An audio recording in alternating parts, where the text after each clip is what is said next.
Welcome to சுடு தண்ணி. இன்னைக்கு நம்ம வீடியோவில் மோஸ்ட் வாண்டட் ரெசிபியை தான் பார்க்க போகிறோம். அதுவும் பிரியாணி லவர்ஸ்க்கு இது ரொம்ப ரொம்ப யூஸ்ஃபுல்லாக இருக்கும். பிரியாணி கத்திரிக்காய் கிரேவி எப்படி பண்ணுறதுன்னு பார்க்கலாம்.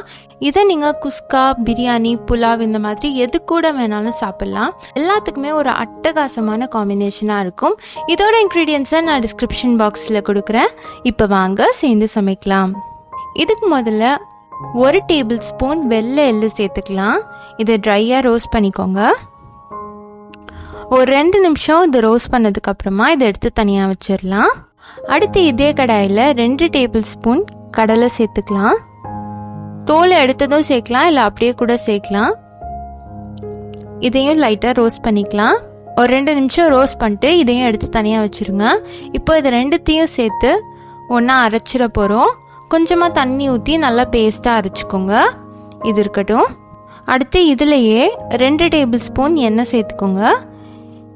இதில் நான் 5-6 கத்திரிக்காயை பாதியாக வெட்டி வச்சுருக்கேன். அதை உள்ளே சேர்த்துக்கலாம். சேர்த்துட்டு இதை நல்லா ஃப்ரை பண்ணி எடுத்துக்கோங்க.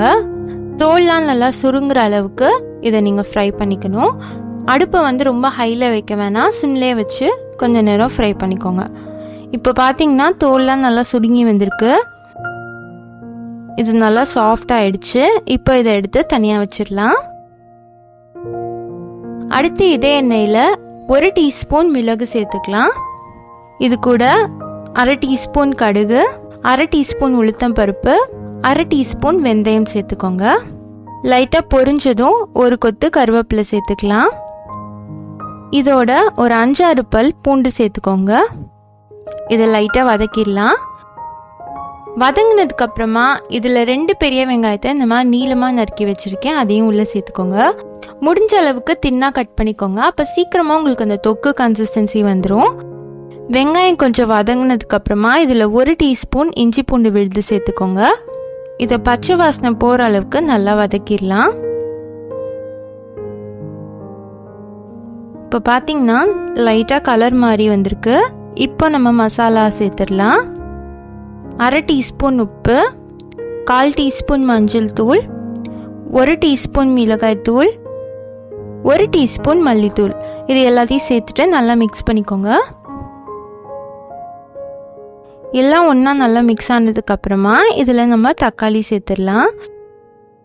நான் இன்னைக்கு 2 தக்காளியை இந்த மாதிரி நீட்டமாக வெட்டி வச்சுருக்கேன். அதையும் சேர்த்துக்கிறேன். இப்போ இந்த தக்காளி நல்லா சாஃப்டாக ஆகிற அளவுக்கு நம்ம குக் பண்ண போகிறோம். பார்த்தீங்கன்னா கொஞ்ச நேரத்தில் இது நல்லா சாஃப்ட் ஆயிடுச்சு. ஒரு தொக்கு மாதிரி இது ரெடி ஆயிருக்கு.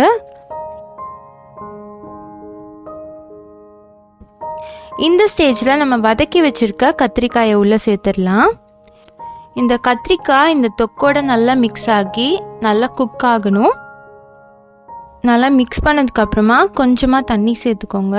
இதில் நம்ம கொதிக்க வைக்க போகிறோம். அதனால் ஒரு 5-10 நிமிஷமாவது இதை நல்லா மூடி குக் பண்ணுங்க.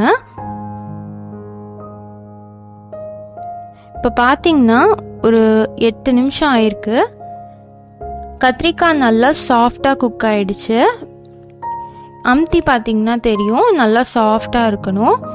இப்போ இதில் ஒரு 2-3 கத்திரிக்காயை மட்டும் நல்லா அமுத்தி விட்டுருங்க, மசிச்சு விட்டுருங்க. அந்த ஃப்ளேவர் நல்லா கிடைக்கும் அதுக்காக. இப்போ இது ரெடியாக இருக்குது. இதில் நம்ம அரைச்சி வச்சுருக்க எள்ளு கடலை பேஸ்ட்டை நம்ம சேர்த்துடலாம். கரெக்டாக நான் சொன்ன அளவு மட்டும் சேர்த்துக்கோங்க. நிறைய சேர்த்திங்கன்னா இதோட டேஸ்ட் ரொம்ப டாமினேட் பண்ணும். இதை சேர்த்துட்டு இந்த பச்சை வாசனை போகிற அளவுக்கு திருப்பி நம்ம கொதிக்க வைக்கணும். ஒரு தடவை நல்லா மிக்ஸ் பண்ணிட்டு திருப்பி மூடி வச்சு எண்ணெய் பிரிஞ்சு வர அளவுக்கு இதை வேக வச்சுருங்க. தேவைப்பட்டால் கொஞ்சம் தண்ணி சேர்த்துக்கலாம். இப்போ ஒரு 10 நிமிஷம் ஆயிருக்கு. குக் ஆயிடுச்சு. கலர் நல்லா மாறி இருக்கு பாருங்க. கடைசியாக கொத்தமல்லி சேர்த்துக்கலாம். நம்மளோட பிரியாணி கத்திரிக்காய் கிரேவி சூப்பராக ரெடி ஆயிடுச்சு. இது குஸ்காவோட நான் சர்வ் பண்ணேன். ரொம்பவே அட்டகாசமாக இருந்துச்சு.